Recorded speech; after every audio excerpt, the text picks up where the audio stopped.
Hello, Dr. Russ here. Welcome to episode 2 of Let's Get Paid and Stay Out of Trouble. Episode 1 was intake and having a complete compliant patient file. Episode 2 is diagnosis. Particularly, we're going to talk about diagnosis coding. If you don't know me, welcome to my channel. I hope you like this video. I hope you give it a like and subscribe. We try and upload once a week, try and keep everything informative and entertaining. I've been in practice here in Portland since 1998.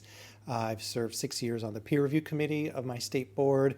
I've taught postgraduate and independent workshops, done some medical legal work, and it was mostly doing peer review and med legal work that really taught me about the mistakes that most of us make when we're putting our files together, missing informed consent, missing HIPAA, and then the diagnosing and the treatment is just using the wrong codes or not really knowing how to put codes together, which raises red flags for the insurance company.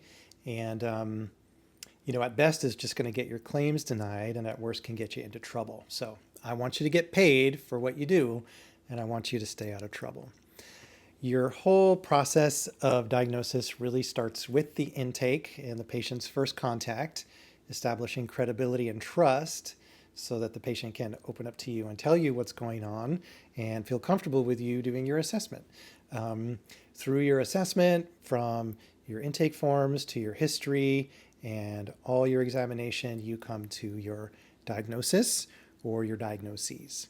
And from there, your treatments flow. And this should always be the case in every single one of your patient encounters, is that it flows. From the intake, they tell you what's going on, through your assessment to your diagnosis, and from your diagnosis stems the treatment. Even if you're just adjusting people, even if your practice is solely based on full spine adjusting and extremity adjusting, you're still doing this. That's still diagnosing. And if you're submitting any of those claims to insurance, or you're just giving a super bill to the patient, it still needs to have codes on it, and those codes need to be accurate. The diagnosis itself is that process of identifying the patient's problem and putting a name to it. The coding is when you translate that diagnosis into numbers that are universally recognized. So you can change your cervical sprain diagnosis into a code, a set of numbers that goes into your patient billing database software, gets put on a form, sent to the insurance company.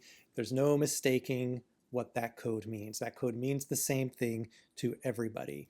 And that's really why we have coding, is because we need it to be standardized so we're communicating and all speaking the same language, even if there is a language barrier, because there are some chiropractors who don't speak much English. They are from another country, but they're practicing here, and they don't need to speak English. They need to speak diagnosis coding, which is called ICD-10. Those are our diagnosis codes. That's our vocabulary. It's the ICD-10, International Classification of Diseases, 10th revision. One of the principles of diagnosis, and of coding especially, is to only be as specific as you can be with reasonable certainty. You don't want to give a diagnosis that's more specific than the clinical information that you have can support.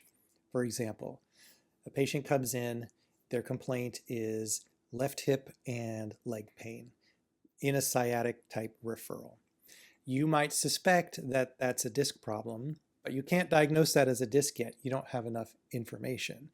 So through your process of examination, you see there's a positive straight leg raise and a positive Valsalva, and there's, say, a loss of strength in the toe extensor on that side. So you feel pretty certain there's some thing pressing on the nerve root and the lumbar spine on the left side, but you don't yet know that it's a disc. So could you diagnose a lower extremity muscle weakness with that information? You could. Could you diagnose sciatic type pain? You could. Could you diagnose some space-occupying lesion in the lumbar spine? You could. But there are other types of space-occupying lesions that it could be. I have seen personally synovial cysts and, of course, osteophytes and enlarged lymph nodes, all causing disc-like symptoms. I would get an MRI. so that I can see exactly what's going on. Is it a disc? Which one?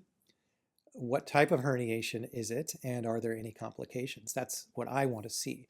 Once I got that MRI back and I could see the disc herniation with nerve root compression, then I could diagnose that as a herniated disc with radiculopathy, but not before.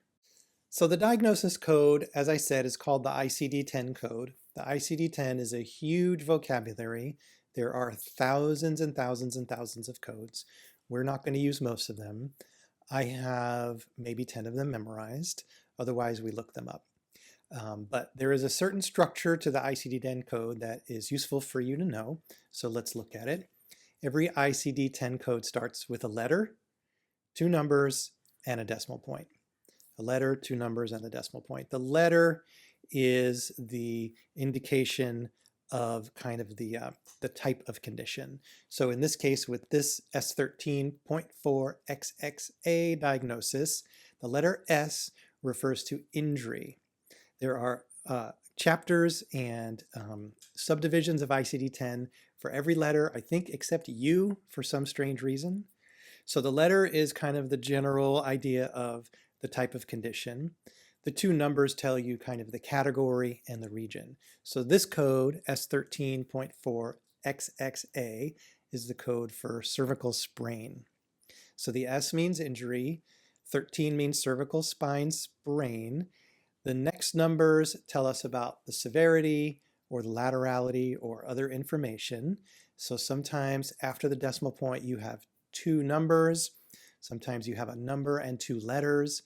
Sometimes those letters are just X's. When you Google, or preferably go to icd10data.com to get your ICD-10 code, and you see S13.4XXA, that's the code. You need all those characters. You have to use all of them. And then the last part of the code is the letter, which tells us about the stage of care, where the A means initial stage of care, the D is rehabilitation, and the S is sequela. Now we know, I know, and you know that we do a lot of work with rehabilitation. Let's say someone comes in and they have a cervical sprain from a whiplash, from a car accident. You would diagnose that S13.4XXA, with the A meaning it's the initial phase. Not just their initial visit, but the initial phase of care where you have seen them from when the injury took place through the pain and until their function is better. We know that a certain portion of that care is rehabilitative care, but we're not going to change our diagnosis to S13.4XXD because what the insurance companies mean by rehabilitative phase is this. Someone has a stroke and they present to the emergency room and they get the workup and the diagnosis is stroke, and that stroke diagnosis would have an A at the end because that's the initial phase. So they go home and they're on medication and then they show up to the physical therapist. And the physical therapist is going to help them regain their function, learn how to walk, use their arms, whatever they need to do. That, to the insurance company, is the D stage of care, where they're not treating the stroke, they're treating what happened after the stroke, and they're getting the person back to their pre-stroke physical function as much as possible. That's what the insurance company thinks of as rehabilitative care, as opposed to patient comes in, they have a cervical sprain, we get them through the acute phase, we keep them out of pain as much as possible as it heals, and then we help them regain strength and range of motion. It's all, as far as the insurance company is concerned, one big phase of care of the initial phase of care. The sequela, which is the S on the end of the code, is more like patient has an appendix rupture. So the surgeons go in and they clean it up and then they sew the person back up, and then 6 months later the person has more abdominal pain, and it's because they have scar tissue in their peritoneum. That would be a sequela of the acute appendicitis. It's not acute appendicitis anymore, but the diagnosis would be referred back to the original appendicitis with the letter tacked on the end of S, which means sequela. So all of this to say, we use A in our diagnoses. Just always use the A. If there's a choice of A, D, or S, always, always, always use A. Let's look at some examples of common diagnosis codes that we use in bodywork. The most common ones that you will use are the chiropractic codes or the segmental and somatic dysfunction codes, subluxation codes if you prefer, and these are basically referred to as the M99 codes. And they're called that because they all start with the letter M. The letter M at the beginning of the ICD-10 code means musculoskeletal system, diseases of the musculoskeletal system. So that would include trigger points, that would include arthritis and DJD, that would include disc stuff, osteophyte stuff, that would include fractures, diseases of the musculoskeletal system. And it's pretty easy to memorize these because they're numerical from top to bottom. The M99.00 is head. So TMJ dysfunction, trigger points in the temporalis, trigger points in the masseter. If you're doing cranial work, M99.00 is your diagnosis, followed by M99.01, which is the CO, C1 joint down to C7. So for fixations, subluxations, those are all M99.01 in the cervical spine. In the thoracic spine, it's M99.02. That also, 0.02 refers to the joints where the ribs meet the thoracic spine. M99.03 for the lumbar spine, 0.04 for the sacrum. Now here there starts to be some overlap because it's 0.05 for the pelvis. So what's the difference between sacrum and pelvis? I thought the sacrum was kind of part of the pelvic ring. And if it's the SI joint, do you point the diagnosis to the sacrum or do you point the diagnosis to the pelvis? If it's the pubic symphysis, that's definitely a pelvic diagnosis. What if it's the femoroacetabular joint, the coxal joint? Is that pelvis or is that lower extremity? Which one is it? Well, the answer is beautifully and ethically and legally, it can be either. Let me give you an example. A patient has an SI fixation and a piriformis trigger point. You can do the adjustment to the SI fixation and say that's an M99.04 for sacrum, and then you can do muscle work on the piriformis and say that's M99.05 for the piriformis because the piriformis is a pelvic muscle. And that's important, as we'll see in the next video about treatment coding, is because if you do soft tissue work, you don't want to attribute it to the same diagnosis that you adjusted, because insurance companies want our soft tissue work and our adjustments to be on separate regions, or they're not going to want to pay us for one or the other. Usually, they're going to choose to not pay for the soft tissue work, and that's why a lot of us have trouble getting paid for our soft tissue works. So moving on down the line, M99.06 is lower extremity, M99.07 is upper extremity, and I think that's easy to remember because a number 7 is like a clavicle and a humerus, whereas a number 6 is like a leg with a foot if a little kid drew it. And then our M99.08 is the anterior rib junctions, the sternocostal junctions. That's M99.08. There is a M99.09, which is somatic or segmental dysfunction, unspecified region. I wouldn't use it. It's probably going to get bounced back to you. Why would you have an unspecified region when you have 8 excellent diagnoses or 9 excellent diagnoses to point you to very, very specific regions of the body? The other codes, 2 types of codes you're going to use a lot are M46 codes and M60 codes, and these are great for soft tissue work. Again, next video, this is all in one series. We want to find out, how do we get paid for our treatments? Well, it starts with the diagnosis. If you want to get paid for soft tissue work, you got to have a soft tissue diagnosis. The M46 codes are for enthesopathy of the spine. In case you never learned this, the enthesis refers to the space where the tendon inserts on the bone. A tendinous insertion is an enthesis. So an enthesopathy is basically any issue where the tendon meets the bone. So attachment trigger points, and if you're doing AK origin insertion type work. And here are M46.01, 0.02, 0.03, 0.04, and on down the line, where you can point to specific regions of the spine where the muscle problems are. These are great. these communicate to the payer, the insurance company, or whoever is reviewing the file that there is a soft tissue less than injury, but certainly not well tissue in this area of the spine. The M60 codes are very similar, but more for extremity. So for example, M60.811 is myositis of the right shoulder. M60, so the M is musculoskeletal, the 60 is myositis of the shoulder, the .811 means right shoulder, and the .812 means left shoulder. And you'll see in this code, there's no letter at the end. Not all of them have an A, D, or S at the end. In something like myositis, it would be assumed that it would only be the acute or initial phase of care. So that's why there's no letter at the end. These are ones you're going to use a lot. We also have sprain codes, and these are kind of numerically ordered. S13 for cervical, 23 for thoracic, 33 for lumbar, S33.6 XXA for sacroiliac, and on down the line. Use these when there is a mechanism of injury, when there is swelling, tenderness, and restriction of motion. So you have at least 3 or 4 pieces of evidence and clinical information to support actual tissue damage inside.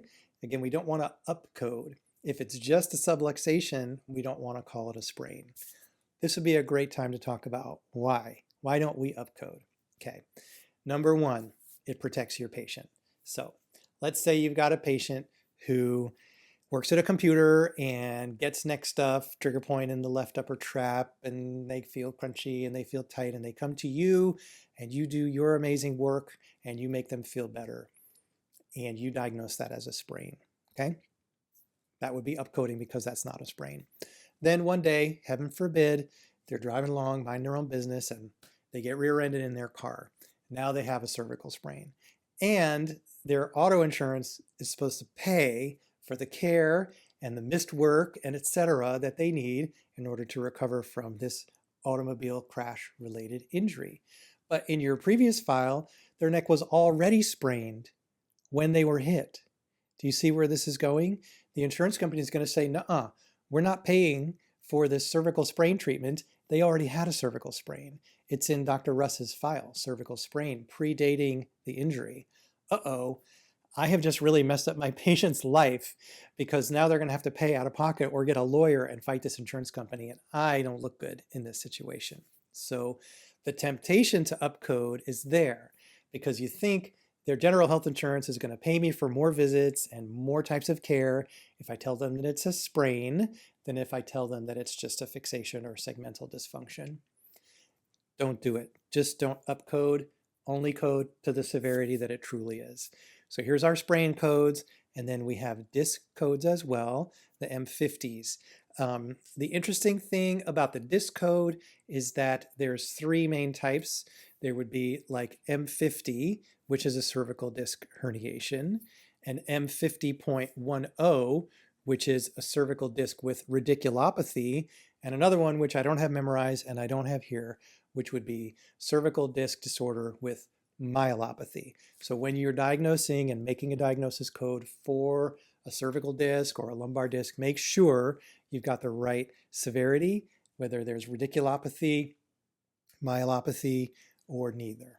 Okay, so this would be a good place to play a little bit with looking up diagnosis codes. So let's do that.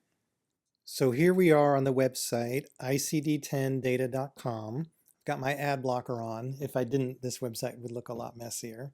I recommend you use your ad blocker. And it's got a nice handy dandy search field in here.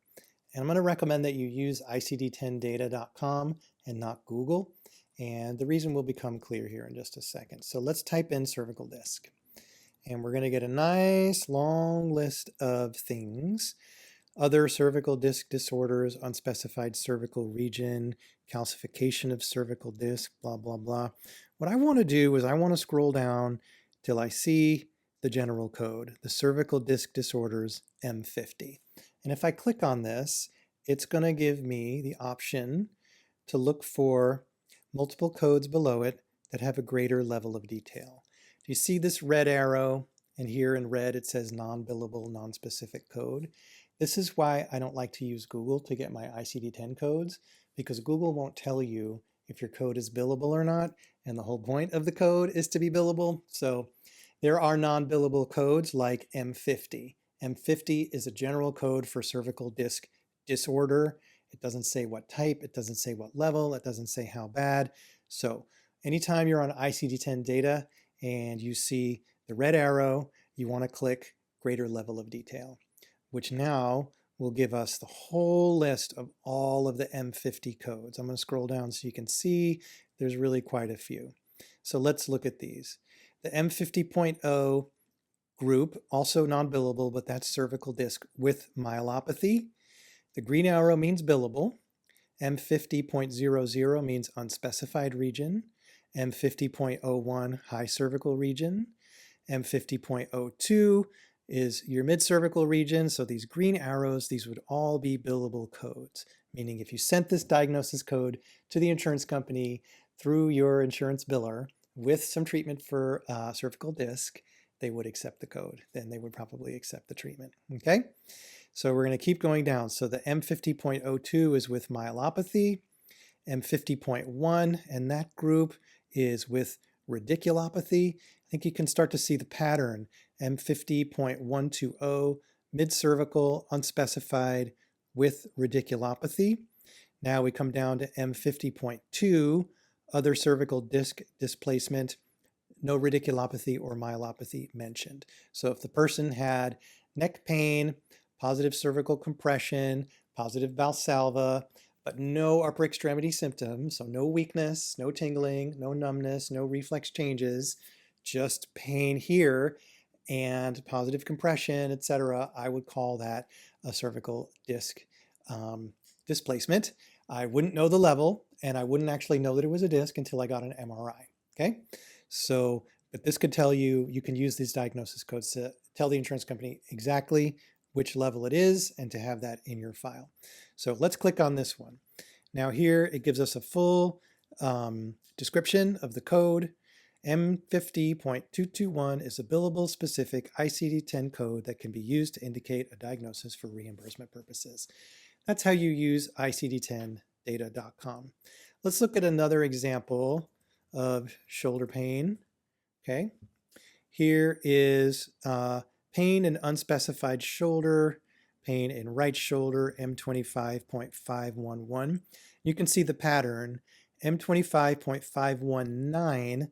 Usually that 9 at the end means unspecified. The 1 at the end is the right side, and the 2 at the end is the left side.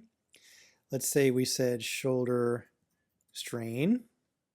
Here we have strain of muscle and tendon of the rotator cuff, S46.01, because it's an injury, not a pain code, not a musculoskeletal disorder code, but an injury code. It starts with S, 46.01. Red arrow, not billable. So we're not done. So we're going to click on that link and we're going to get ourselves to the greater level of detail page. And now we have all the S46. Strain of muscle and tendon of the rotator cuff of shoulder, S46.011A. Strain of muscle and tendon of the rotator cuff of the right shoulder. That's as specific as you need to be. You don't need to say exactly infraspinatus, supraspinatus, or whatnot. You maybe could. Is there ICD-10 code for supraspinatus, spinatus strain? I don't know. Let's see. This brings us back to the rotator cuff. I'm just going to search this page for supraspinatus. Yeah, and it comes up in the description. So this code of S46.011A does approximate and describe all of these: supraspinatus, subscapularis, infraspinatus, or any traumatic right rotator cuff tear. So that's how you use ICD-10 data. I recommend you use that instead of Google. Get used to it, turn the ad block on, it'll be a snap. It is important that every region that you treat has a diagnosis associated with it. It doesn't necessarily have to have a symptom, but it does have to have some exam findings, some indication that something is wrong, even if it's just palpatory findings of restriction, asymmetry, tenderness, or textural changes, something to indicate that there's some lesion in there that is amenable to manual therapy, even if it's just an enthesopathy code or an M99 code, whatever it is, every region of the body that you work on has to have a diagnosis associated with it.